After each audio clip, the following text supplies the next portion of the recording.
Studies have shown that Generation Z is considered the most realistic group.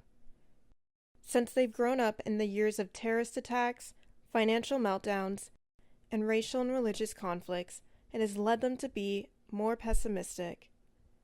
Only 20% of Generation Z believes that the world is becoming a better place, and a major fear for this generation is the rise of terrorism and economic recovery.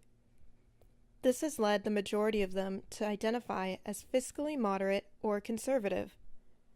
The Zs are wary of labels and do not connect with either major party, but their votes in 2016 benefited toward the Republicans.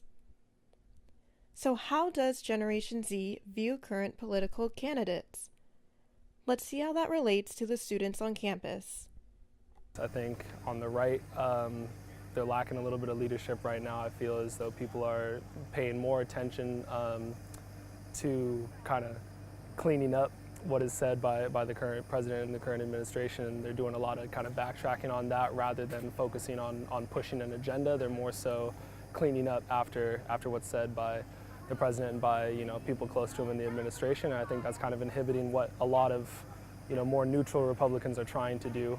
So I think if they want to see a real change, they need to change the leadership pretty quickly. And it just seems like everyone's confused, and we don't have one person that's leading us in the right direction, you could say. And so it's kind of like every man for themselves. But I also think a lot of it's party loyalty. I think two candidates could do the same thing, but if someone's political party is in charge, then they're kind of more okay with it than vice versa.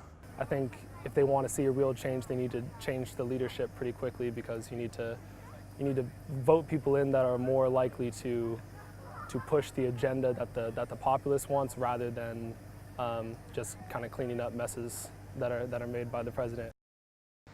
Well, there's a wide variety of candidates elected across the country, and it was a very close race in a lot of districts, both here in Washington and in all of America, and it just kind of shows how divided our people are right now, and people are really having a tough time kind of understanding what the other side thinks, and that goes for both sides. So. My opinion on the elections on November 6th is that I really didn't pay much attention to it. I had a lot of other stuff going on Gonzaga's campus, and I had a lot of coursework and schoolwork.